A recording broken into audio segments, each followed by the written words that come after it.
decía, él perteneció ya al ejército de su país y, según yo tengo entendido, allá ha habido bastante guerra. José Joaquín Palma, el poeta, andaba por Bayamo reclutando gente. Entonces se presentó el hombre. Tenía unos deseos terribles de pelear. Es dominicano, pero hace años que vive aquí en Cuba. Él formaba parte de la reserva del ejército español en su país. ¿Qué fue lo que pasó? No sé, parece que tuvo algún problema con alguien y lo dejó. Vaya, que yo prefiero que nos gobierne, que nos mande, sea un cubano, no un extranjero. ¿Por qué? ¿Tienes de confianza? No, de confianza no. ¿Quién quita que un día a ese hombre le dé la idea de dar el brinco?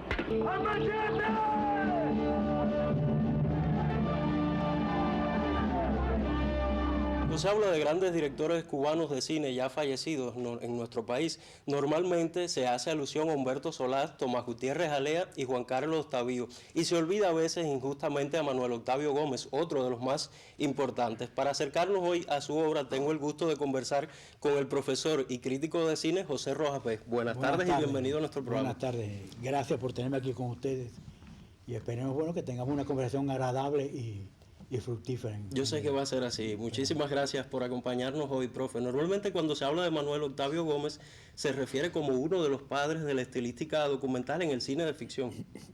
Sí, en realidad hay algo que caracteriza bastante al cine cubano y un poco, yo diría no solo al cine cubano, sino en general al cine latinoamericano de los años 60, y es la búsqueda de cómo el documental fructifica en el cine de ficción, o sea, acercar un poco la estilística del documental, el sabor del documental a determinados filmes de ficción.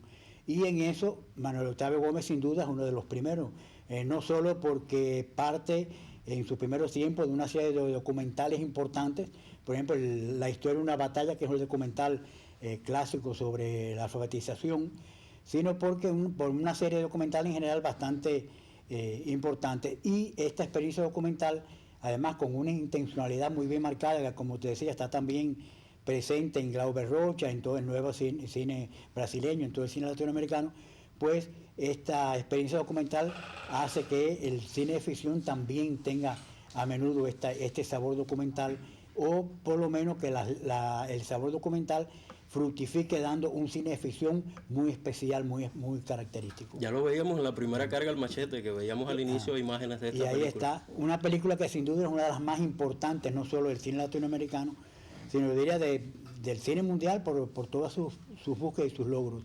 La primera carga al machete es una película que simula ser un documental, o sea, o más que simular, mejor que simularlo, porque realmente no pretende engañarte como es el falso documental, sí, que pretende engañarte con que es un documental. No pretende engañarte con que es un documental.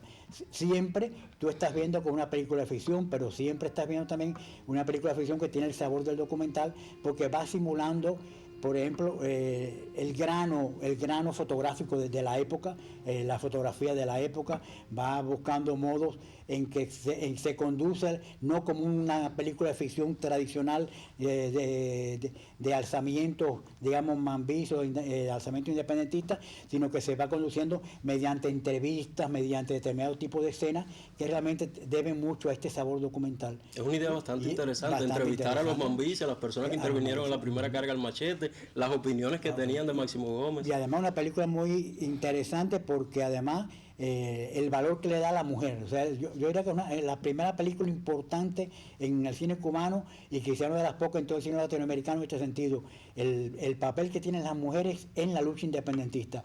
No solo, digamos, como costureras haciendo banderas, insignias, sino además en el tráfico de armas, en el papel protagónico en general.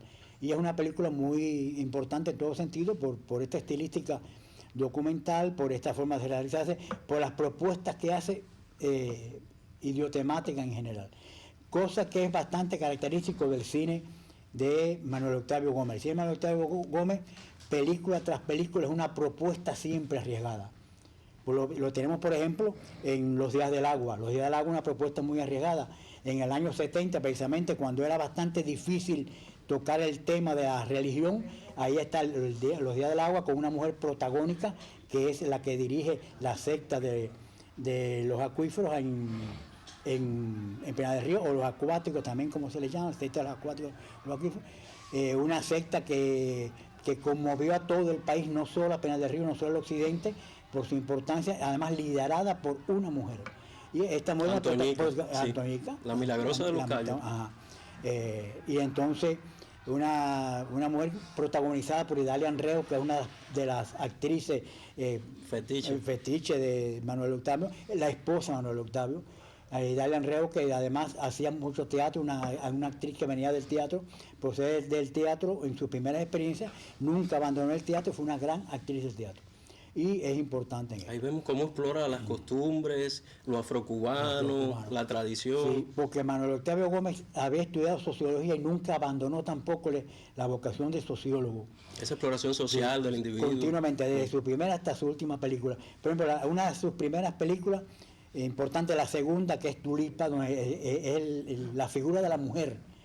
Tulipa es la mujer de circo, la mujer que tiene que hacerse valer en un circo y que tiene que vivir en un circo como desnudista, pero además defendiendo su dignidad, defendiendo su mundo. Y hasta películas como por ejemplo La Tierra y el Cielo, donde explora a una comunidad, la vida en la comunidad haitiana del país. Siempre hay una vocación. Y bueno, una de las últimas películas, que es Gallego, la gente conoce mucho Gallego quizás a partir de la misma novela de Barnet, pero es la última película de Manuel Octavio Gómez, que trata también la vida de los emigrantes y el gallego en Cuba.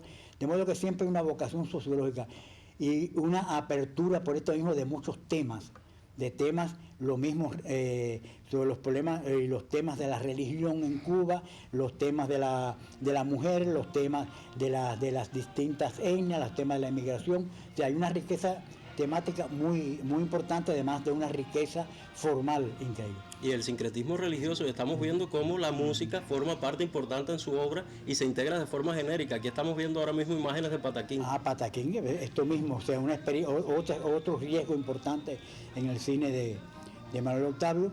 La segunda película musical, largometraje musical en Cuba, hecha a colores, además en los años 70, en la década del 70 ya es una película que sigue conmoviendo a pesar de que ya se había hecho algo de cine musical, muchos cortos, pero además estaba la película de Manet, Un día en el solar, anterior a esta, pero bueno, había algo de cine musical, pero esta sigue siendo en los años 70 una película es uno de los clásicos de la comedia musical del cine además cubano. no solo por la calidad que tiene, sino que además explora, está hecha sobre la base de los pataquines, sobre la base del canto.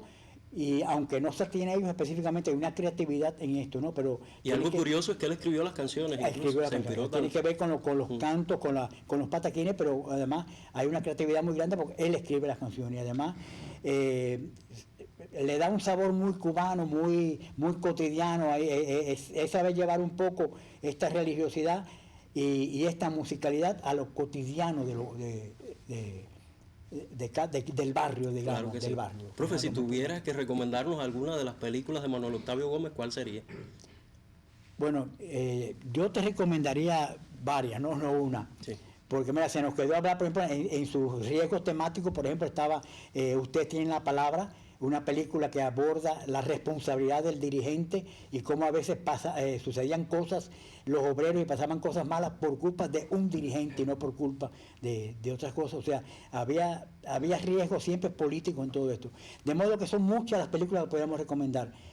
Pero yo te recomendaría, en primer lugar, había que ver siempre La primera carga Machete, por toda esta trascendencia temática y formal. Yo la vi y me encantó. Es una película que recomiendo que todos vean porque tiene una forma de tratar la historia y de reflejar esta etapa de la revolución y de las luchas de una forma muy distinta, muy interesante y muy llamativa. Profe, yo le y habría que ver también Los Días del Agua, no dejar de ver Los Días del Agua y no dejar de ver Pataquín también. Claro que sí. No, hay que verlas todas porque es una recomendación que hacemos desde aquí de Confluencia. Le invito a que se quede y siga conversando. Tú lo empezaste diciendo por ahí. Claro que sí. Manuel Octavio Gómez, demasiado olvidado y sin duda es uno de los 4 importantes en Cuba. Yo diría que junto a Titón, o sea, junto a Tomás Gutiérrez Alea, junto a Humberto Solá y junto a Julio García Espinosa, está en los cubatos grandes del cine de ficción en Cuba de la época clásica. Y bueno, en el documental sin duda está Santiago Álvarez, pero yo diría que son los 5 grandes de la década del 60 y el 70 en Cuba. Sobre eso seguiremos hablando en los próximos minutos, profe, pero sigamos aquí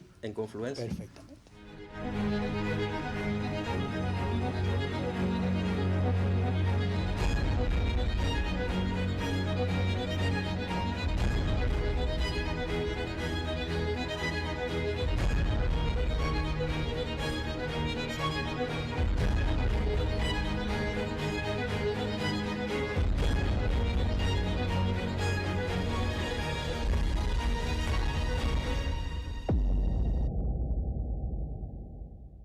Y si hablamos de arte y de audiovisuales, tengo que darle la bienvenida al artista visual Dayamil Rodríguez, que siempre llega cada mes con su sección Convergencia. Buenas tardes y bienvenida, Day. Gracias, mi amor. Buenas tardes. Siempre es un gusto compartir con ustedes. Siempre nos traes interesantes propuestas. ¿De qué nos vas a hablar hoy?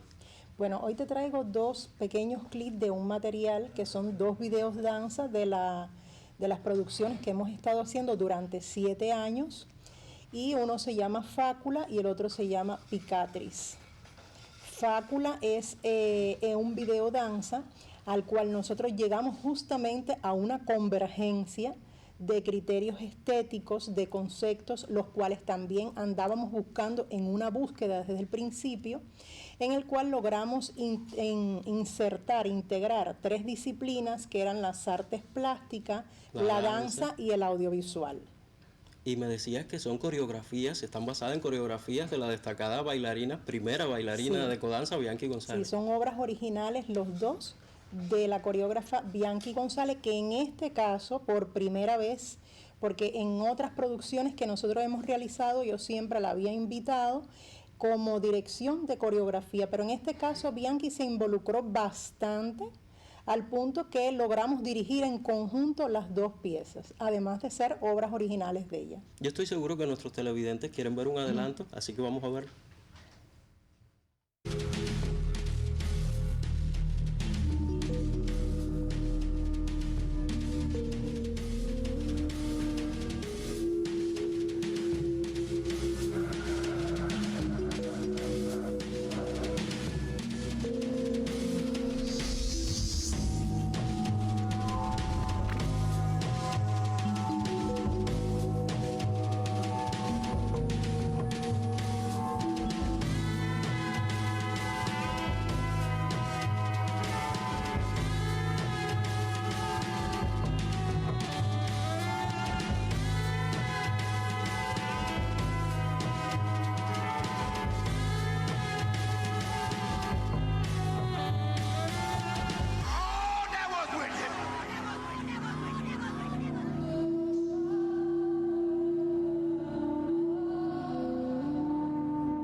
Impresionante esta convergencia de artes en el audiovisual. ¿Quién fue el director de fotografía, Dayana? Sí, el director de fotografía en el caso de los 2 trabajos también fue el profesor Fran Batista.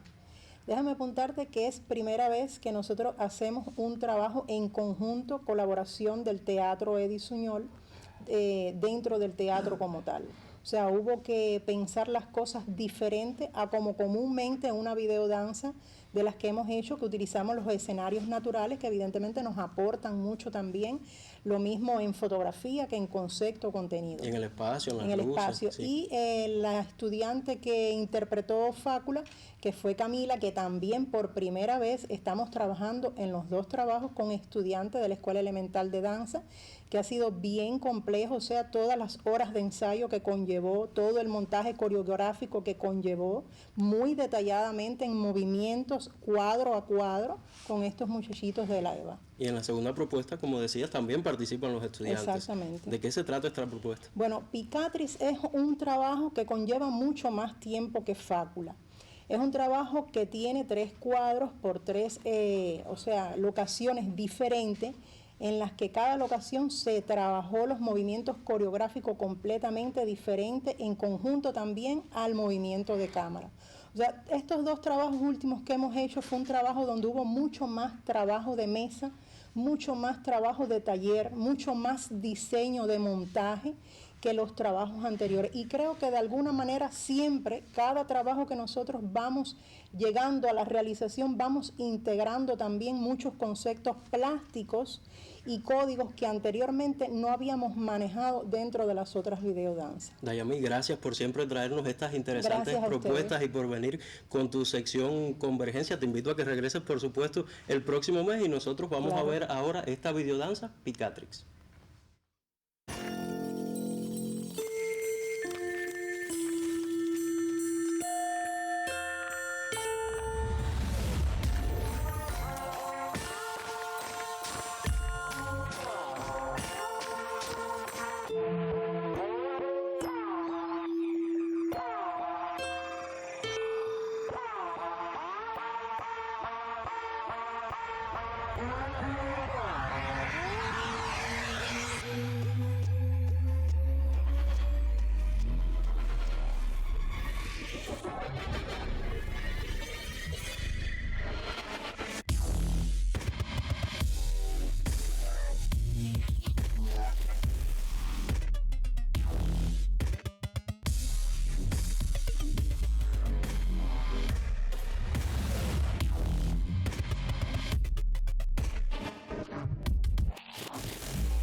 Continuamos conversando en Confluencia sobre importantes directores de cine cubanos y creo que se impone mencionar a Fernando Pérez, considerado como el director de cine contemporáneo vivo más importante de nuestro país. Y para ello voy a conversar con Rojas Vez, que ya lo teníamos desde el principio, pero también se nos suma el profesor, escritor, periodista y crítico de cine, Erian Peña. Buenas tardes y bienvenido, Erian. Buenas tardes, un placer acompañarlos esta tarde. Quiero empezar contigo porque precisamente me gustaría que me hablaras sobre la historia y esa importancia que le da Fernando Pérez en su obra.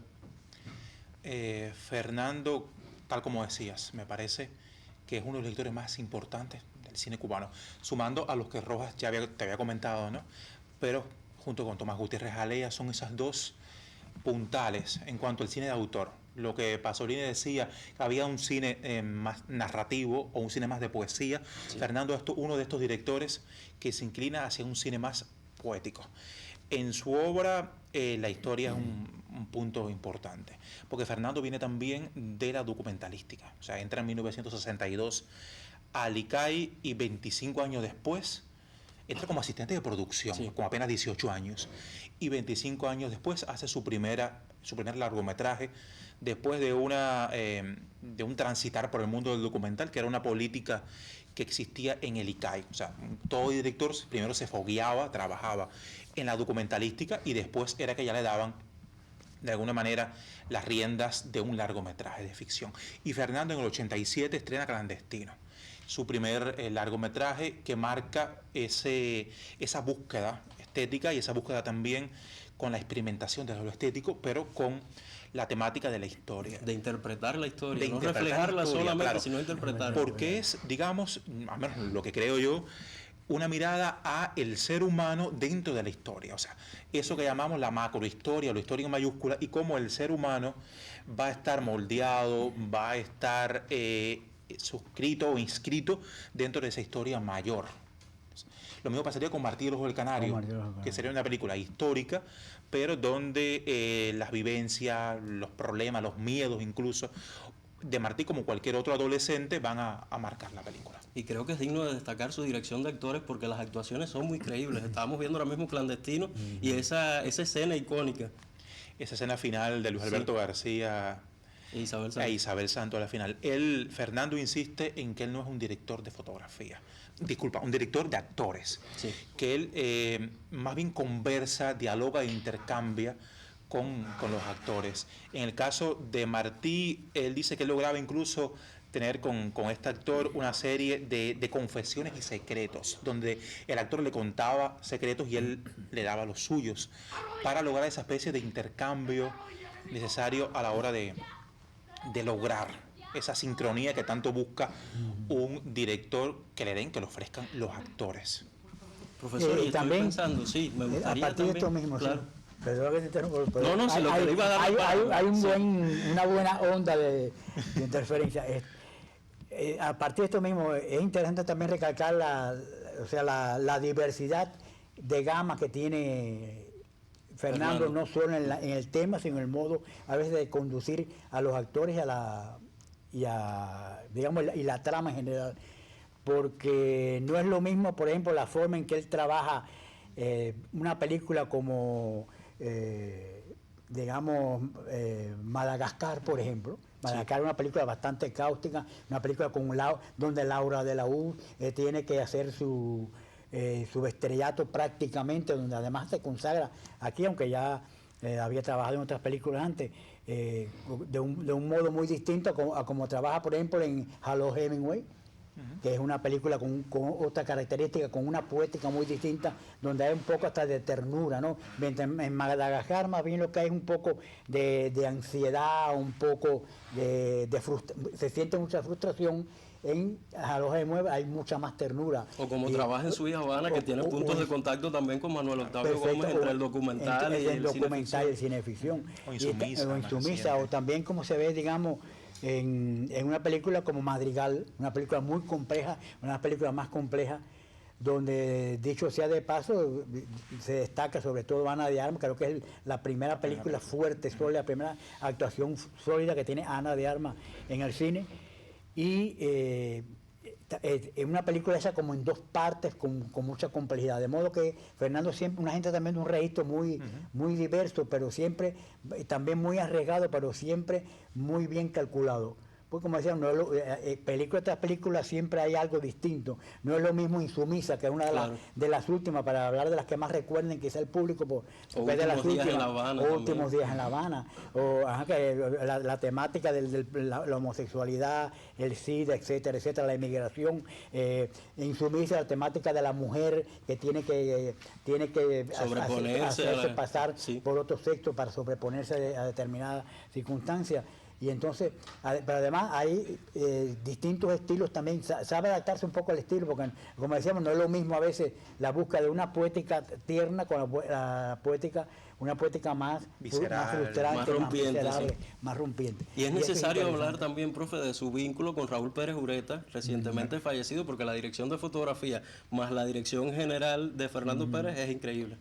Sí, sin duda la fotografía es importante. Además, Fernando, como decía Erian, sin duda le daba mucho pie y mucho valor a las opiniones y a lo que puede hacer el actor mismo. Y también lo hacía con sus directores de arte y fundamentalmente con la fotografía, como tú mencionas ahorita. Ureta era muy importante para él. Claro. Lo acompañó en todas sus películas. En las últimas películas, sobre todo, a partir de Madrigal. Pero una película como la que me llamo Madrigal. Sin la fotografía, esa espectacular, impresionante que tiene, no sería la gran película que es, como pasa con todas, desde ahí hasta Insumisa, como pasa por ejemplo en Habana, como pasa en todas sus películas. Tocaba Madrigal y Erian me decía previamente que precisamente esta es una de sus películas favoritas. Subrayar además el trabajo con Julia Hick en la edición y la música de Decio Alejandro, que ha venido acompañando todo el trabajo de Fernando. Le da mucha importancia el tema de la música, e incluso en los filmes más recientes al tema del silencio, lo que llamamos la composición de la banda sonora, la importancia que tienen los silencios como parte también de los sonidos que están, o de la música, o de la banda sonora dentro de una película. Y se debe destacar de Fernando también que no es solo un creador que se dedica a él, sino que también apoya muchísimo a los jóvenes. Claro, yo siempre he admirado mucho eso de Fernando. O sea, Por ejemplo, en Últimos Días en La Habana. En Últimos Días en La Habana, es esta película coral, o apoyando festivales, A los movimientos juveniles, las muestras. La muestra joven del ICAI, o los movimientos. O sea, Fernando es una persona que lo invitan a un festival de un municipio y él asiste, o sea, está allí con los jóvenes, se reúne, da talleres.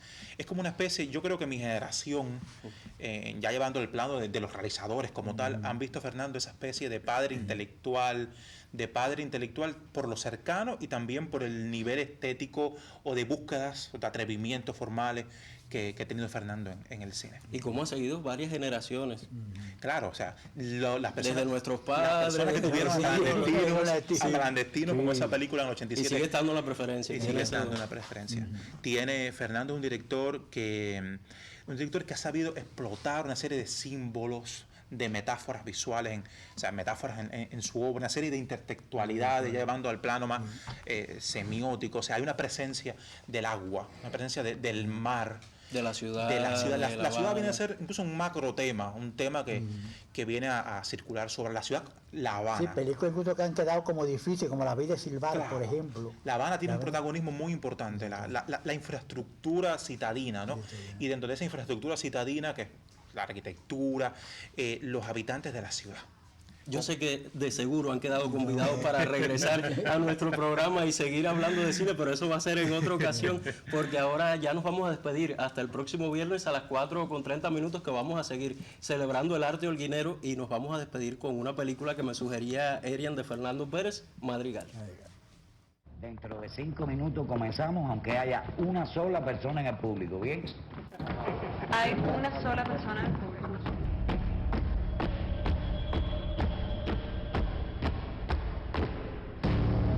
Tened piedad de los que no ven.